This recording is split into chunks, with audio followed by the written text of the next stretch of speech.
그다음에 이제 기술주들의 움직임들인데 지금 마이크로소프트도 역별에서 좀 탈출하고 있고, 그다음 애플도 아래골을 달아놨고, 엔비디아도 아래골을 달았고, 아마존도 양봉, 메타도 양봉, 그다음에 구글도 아래골을 달았고, TSMC도 아래골을 연속으로 2개를 달았고, 테슬라도 아래골을 달은 상태, 브로드콤도 아래골을 2개 연속 달은 상태예요.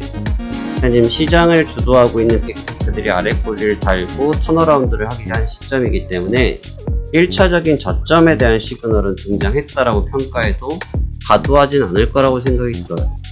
그러한데 문제가 뭐냐면 지금 다우지수와 나스닥 지수는 좀 결이 조금 다릅니다. 안녕하십니까, 파생왕 송대표입니다. 2024년도 7월 29일 월요일 현재 시간 오전 11시 49분 지나고 있습니다. 한 주간 주말 잘 보내셨습니까? 자, 그렇다면 이번 주 우리가 시장 어떻게 대응해야 할지 같이 한번 말씀 나눠보면서 시장 말씀 같이 전달해 보도록 하겠습니다. 자, 편안하게 보시고요, 시장 준비하시죠. 자, 먼저 새벽에 말했던 다우지수는요, 전장 대비해서 1.64% 654포인트가 급등한 4589포인트에서 상승 마감했습니다. 이게 급등입니다. 아니, 폭등입니다. 폭등. 급등도 아니고 폭등. 왜 이게 폭등이라고 표현하냐면, 일단 상승한 포인트도 굉장히 눈에 띄지만 역배열을 깨낸 게 굉장히 놀라웠어요. 제가 이제 지난주에 설명드릴 때 역배열, 역망치가 떴다라는 말씀을 드렸는데, 이 역배열을 바로 깨부시는 장대 양봉으로 돌파형이 나타났습니다. 그것도 뭐 어설프게 200포인트를 누르는 정도가 아니고 직전에 있었던 고점을 그대로 베껴버리는, 고점을 그냥 베껴버리는 장대 양봉을 뽑아냈기 때문에 급등이라는 표현이 적절해 보입니다. 와, 진짜 제가 보면서 제가 어떤 표현을 토요일날 새벽에 제 시장을 보면서 고객분들께 어떤 말씀을 드렸냐면, 진짜 2차 날뛴다 라는 표현을 쓸 정도로 강력했습니다.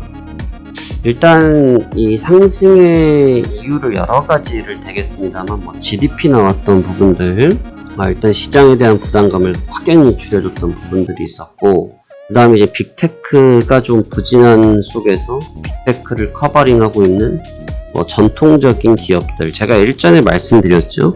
이 트럼프 대통령은 전통적인 굴뚝산업을 좀 좋아하고 라는 표현을 썼는데, 전형적인 형태로 기술주가 좀 주춤하는 가운데 전통적인 공업주의 대장격인 3M이 폭등을 하면서 시장을 이끌어 버렸습니다. 그것도 제가 지금 뉴스로 보기로 52년 만에 최대치다 라는 이야기를 하는데, 그만큼 강렬하게 트럼프 트레이딩이 있었다라고 볼 수 있습니다. 하지만 아시다시피 최근에 트럼프 대통령 후보와 지금 바이든 대통령 후보의 구도가 변경되어지면서 약간 지지율의 변화가 나타나기 시작했는데, 그 부분은 조금 더 지켜봐야 될 부분이고요. 해리슨이 이길지 바이든일지 모르겠습니다만, 여하튼 분위기는 다시 한번 양갈래로 나뉘어지기 시작했다. 그리고 역추세를 되돌린 정도의 강한 급등이기 때문에 엄청나게 강했다 볼 수 있어요. 제가 앞서 영상이 올라가 있을 텐데, 그 영상 때 보면 550포인트 영상 찍고 있었거든요. 제가 600포인트까지도 봤는데, 이쯤은 끝나지 않을까 싶었는데 700포인트까지도 땡기더라고요. 결국은 조금 밀리고 마감했습니다만, 상승분을 고려해보면 밀린 것도 밀린 게 아니죠. 그냥 호흡 조절 정도 하고 끝난 정도고 큰 문제는 없었습니다. 대신 다우지수가 저 정도의 양상을 보여줬음에도 불구하고 나스닥은 조금 힘이 없었다. 겨우 반등하고 마감한 정도지 추세 자체를 되돌리지 못했어요. 이 부분을 보면서 좀 이제 전략이 좀 다양해졌습니다. 그동안은 이제 빅테크, 기술주 위주의 시장 행성이었다고 하면, 이젠 전통적인 공업주들, 기술주들로 인해서 시장이 움직일 것이냐라는 건데, 만약에 이제 트럼프 트레이딩을 통해서 주가를 또 한 번 레벨업을 한다고 하면 판세가 완전히 달라지겠죠. 판세가 완전히 달라질 것으로 보여지고, 저는 아직 거기까지는 잘 모르겠어요. 대선까지 시간도 좀 남아 있어서. 근데 이제 주식이라는 것이 기본적으로 기대감으로 먹고 사는 시장이지 않습니까? 기대감이 있어야 시장에 좀 호흡하고 이런 시장이다 보니까, 기대감이라는 걸 고려했을 때 뭐 추가적인 펌핑이 나오는 게 또 전혀 이상하리라고 보여지지도 않는 부분이 있습니다. 여하튼 굉장히 강력하구나, 강력했다, 이렇게 볼 수가 있는 부분이고요. 대신 기술주들은 거기에 조금 영향을 못 받으면서 후퇴하는 모습을 보여주고 있고, 아마 그 영향이 일부 더 있지 않을까 조심스럽게 추정하고 있습니다. 자, 그러면 이제 오늘 장을 이제 접근할 때 이제 뷰를 좀 잘 봐야 될 것 같은데, 일단 지금 지난주 토요일날 시장을 올릴 때 재료가 GDP 재료가 좀 있었고, 그 다음에 굴뚝 기업들 재료가 좀 있었고, 그 다음에 또 하나 나왔던 것이 이제 인플레이션이 지금 잡힌 지표들이 계속 나오고 있거든요. 그러니까 인플레이션이 좀 스테이블해지는 지표들이 나오다 보니까 금리 인하의 기대감이 다시 좀 올라오기 시작했어요. 근데 이제 연준에서 말씀하시기를 지금 9월을 기점으로 해서 금리 인하를 시작할 거다라고 얘기를 하긴 한 분위기인데, 지금 뭐 조금 과도한 기사들을 보면 올해 3번까지 하겠다. 지금 이제 8월이거든요. 8월? 8, 9, 10, 11, 12, 5개월 동안 3번이면 8월 달에 한 번 하고, 7월 말에 한 번 하고, 이번 돌아오는 날에 한 번 하고, 9월 달에 또는 10월 달에 한 번 하고 12월 달에 한 번 정도 해야 이게 흔히 말하는 사이즈가 나오는데, 연준의 스테이션상 그렇게까지 하겠나 좀 싶네요. 네, 그렇게까지 하겠나 좀 싶어요. 그래서 좀 그 부분이 좀 조심스럽고, 연준이 그렇게까지 빠르게 전개를 안 한다고 하면, 오히려 실망 매물을 맞을 수도 있기 때문에 조금은 우려가 되는 멘트들이 좀 있었습니다. 근데 여하튼 이제 그 부분이 이번 주에 좀 부각이 될 거예요. 이번 주에 부각이 될 거고, 화요일 날이죠. 화요일 날 FOMC가 있습니다. FOMC가 있는데, 이번 FOMC에서 과연 금리를 인하하는 시그널을 줄까? 라고 놓고 보면 아마 줄 거예요.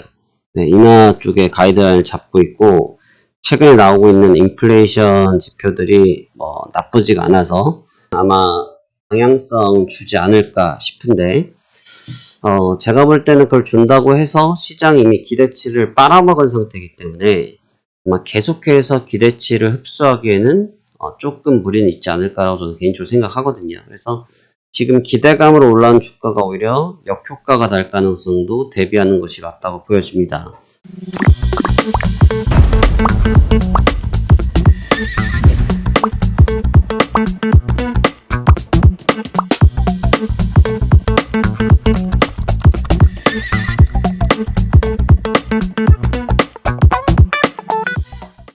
이제 FOMC 성명서가 일단 가장 중요하게 보여질 것으로 보이고, 그 다음에 이제 기술주들의 움직임들인데, 지금 마이크로소프트도 역별에서 좀 탈출하고 있고, 그 다음 애플도 아랫골을 달아놨고, 엔비디아도 아랫골을 달았고, 아마존도 양봉, 메타도 양봉, 그 다음에 구글도 아랫골을 달았고, TSMC도 아랫골을 연속으로 2개를 달았고, 테슬라도 아랫골을 달은 상태, 브로드컴도 아랫골을 2개 연속 달은 상태예요.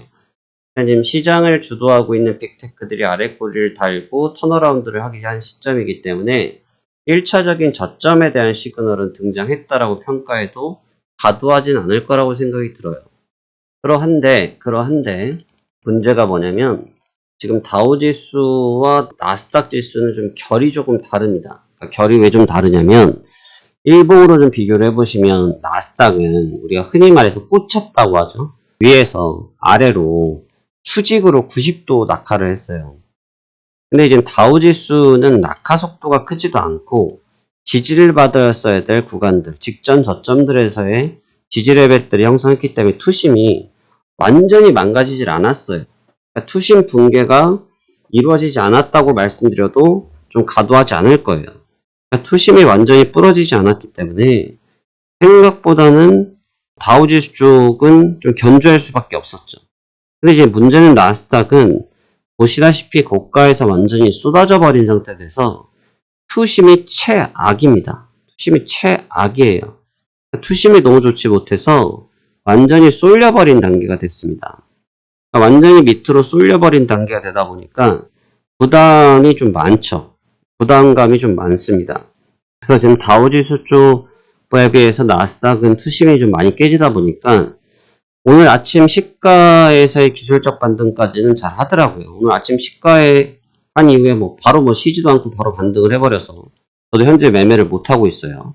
아침에 출근한 동시에 유입대만 쏴버렸더라고요. 그리고 나서 지금 아시아장 개장한 뒤에 잠깐 멈추고 있긴 한데, 이 위쪽은 위가 굉장한 저항들이 좀 많아요. 위쪽은 굉장한 저항들이 좀 많습니다. 왜? 방금 말씀드린 것처럼 90도 수직 낙하를 당해서 악성 매물이 너무 많기 때문에 그래요. 그래서 이제 악성 매물을 어떻게 소화를 할 수 있을지가 제가 볼 때는 나스닥의 가장 중요한 골자가 될 것 같아요. 이 매물을 소화하기가 생각만큼 쉽지가 않습니다.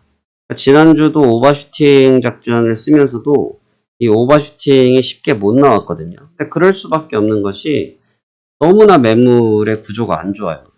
아마 좀 그 당시에 이제 시장을 안 보신 분들은 궁금하시면 저희가 지금 영상이 올라가 있거든요. 영상이 올라가 있는데 이 영상 한번 보셔서 이 영상 한번 봐보세요. 보시면 이때 본장 때 매매 내용이 있거든요. 이때 보면 어떤 상황이 있었냐면 위쪽으로 치고 올라가는데 위쪽으로 치고 올리는데 계속 걸려요. 계속 매물에 걸렸어요. 결국은 돌파를 하긴 했는데 계속 걸렸어요. 근데 이제 문제는 뭐냐면 돌파를 한 뒤에 쏟아져 버렸어요. 이게 지난 목요일도 그랬어요. 돌파를 한 이후에 그냥 쏟아져 버렸거든요. 지금 이렇게 쏟아져 버리는 상황이 별로 좋지는 못해요. 쏟아져 버린 상태가. 이 쏟아졌다는 얘기는 뭐냐면 이 구간도 그랬습니다만 슈팅, 쏟아지기, 슈팅, 쏟아지기라는 얘기는 위에 산적해 있는 매물이 엄청 많다는 얘기거든요. 그러니까 지금 시장이 불안정하기 때문에 올라오면 올라올수록 쳐내는 물량들이 많이 나타났다는 얘기예요. 쳐내는 물량들이. 그 쳐내는 물량들이 많다 보니까 주가가 지지를 못 받는 거죠. 그나마 추가적인 하향 이탈하지 않았던 것은 해당 종목군들이 보시다시피 멋지게 아래 꼬리를 달고 지지를 받고 양봉을 세워놓고 하고 있는 부분 때문에 시가총액 비중 때문에 우리가 이제 주식이라는 것은 시가총액이라는 게 있잖아요. 이 시가총액 비중 자체 때문에 무너지지 않았던 것 뿐인 거죠. 만약에 현물이 이 정도로 캐리하지 못했다고 하면 아마 무너졌을 거예요. 현물이 버팅기다 보니까. 제가 이제 지난주 금요일 전략을 제가 곰곰이 생각을 해보면 계속 제가 돌파 슈팅을 노렸거든요. 계속해서 돌파 슈팅을 노렸어요. 근데 이제 그 기반이 뭐였냐면 첫 번째로는 당시에 깔려 있었던 현물 시장의 베이스가 너무 좋았고 두 번째로는 다우지수가 너무나 강력했어요. 제가 늘 말씀드리는 3대 지수가 그래도 같이 움직일 때가 제일 좋다라는 언급을 드렸는데 그 당시만 해도 다우지수랑 나스닥이 거의 1% 이상 벌어져 버렸거든요.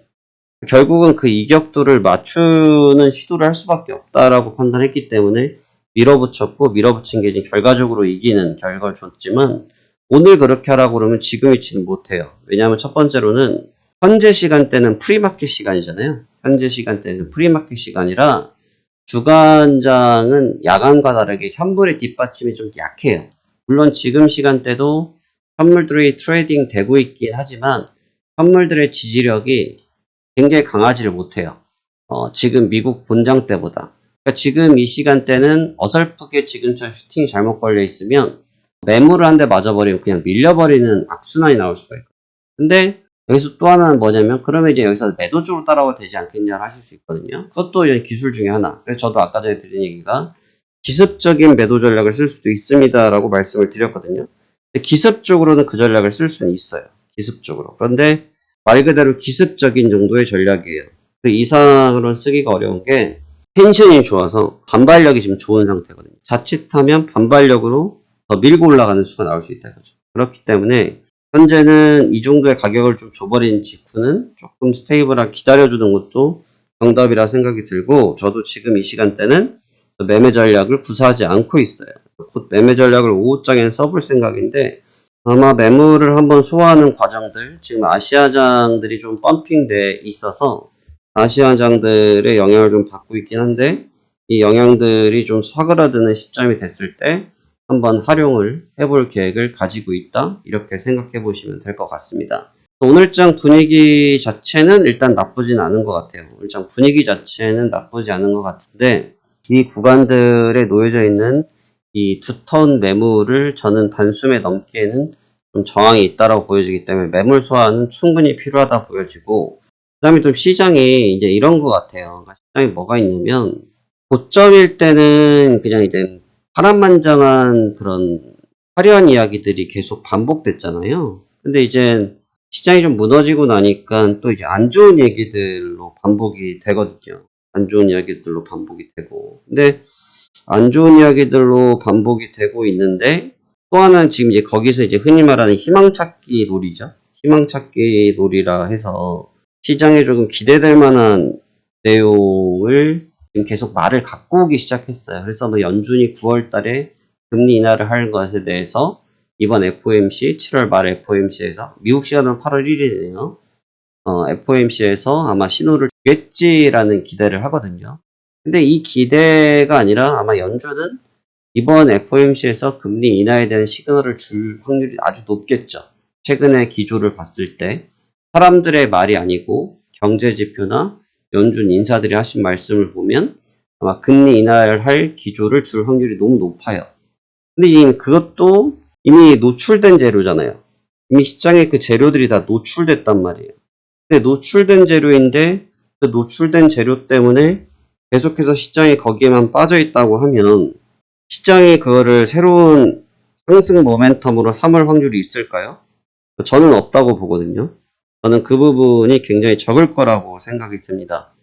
그 부분이 적기 때문에, 그 부분이 적다라는 얘기는 다시 얘기하면 재료의 부재로 연결되고 재료의 부재로 연결되기 때문에 아마 조종의 빌미를 삼을 수 있는 요인이 될 수 있다고 보여지거든요. 그래서 해당 부분을 조금은 조심스럽게 받아들이고 이해하는 것이 적정하다라고 저는 생각하고 있다, 이렇게 말씀드릴 수 있겠습니다. 하여튼 제가 지난주에 써드린 내용, 급등락하는 미증시 이제부터 진짜 승부다라는 말씀을 드렸는데 이미 1차 조정은 나왔습니다. 그리고 이제 2차 조정으로 갈 거냐 아니면 2차 조정을 멈추고 기술적인 반등을 할 거냐, 해당 부분이 결정되어지는 시기이기 때문에 그 부분에 좀 더 집중해서 접근하는 게 좋을 것으로 보여지고, 무리한 매매 전략을 선택하실 필요는 없어요. 어차피 기회는 계속 열려 있고 타이밍은 잡힐 것이기 때문에 무리한 전략보다는 월말이란 측면을 고려하셔야 됩니다. 이번 주는 월말이기 때문에 드레싱 효과라고 해서 그 매물들에 대해서 청산하는 사항들이 나올 수가 있거든요. 해당 부분들 감안하셔가지고 시장 준비 잘 하셨으면 좋겠습니다. 자, 이번 주도 성공 투자하시길 바라겠고요. 주말간 또 많은 문의를 남겨주셨다고 하더라고요. 오전부터 저희 담당자들이 순차적으로 연락을 드리고 있습니다. 해당 내용들 잘 참조하시고, 저희가 아마 8월 달부터는 일시적으로 제가 뭐 제도 변경 때문에 어떤 변경 사항이 좀 있어서 예전처럼 많은 분들을 소화해 드릴 수는 없을 것 같고요. 제한적인 인원들만 소화가 되기 때문에 그런 점들 참조하셔가지고 상담 받으실 때 잘 상담 받으시길 바라겠습니다. 자, 그러면 오늘도 성공 투자하시길 바라겠습니다. 감사합니다. 화승환 송 대표였습니다.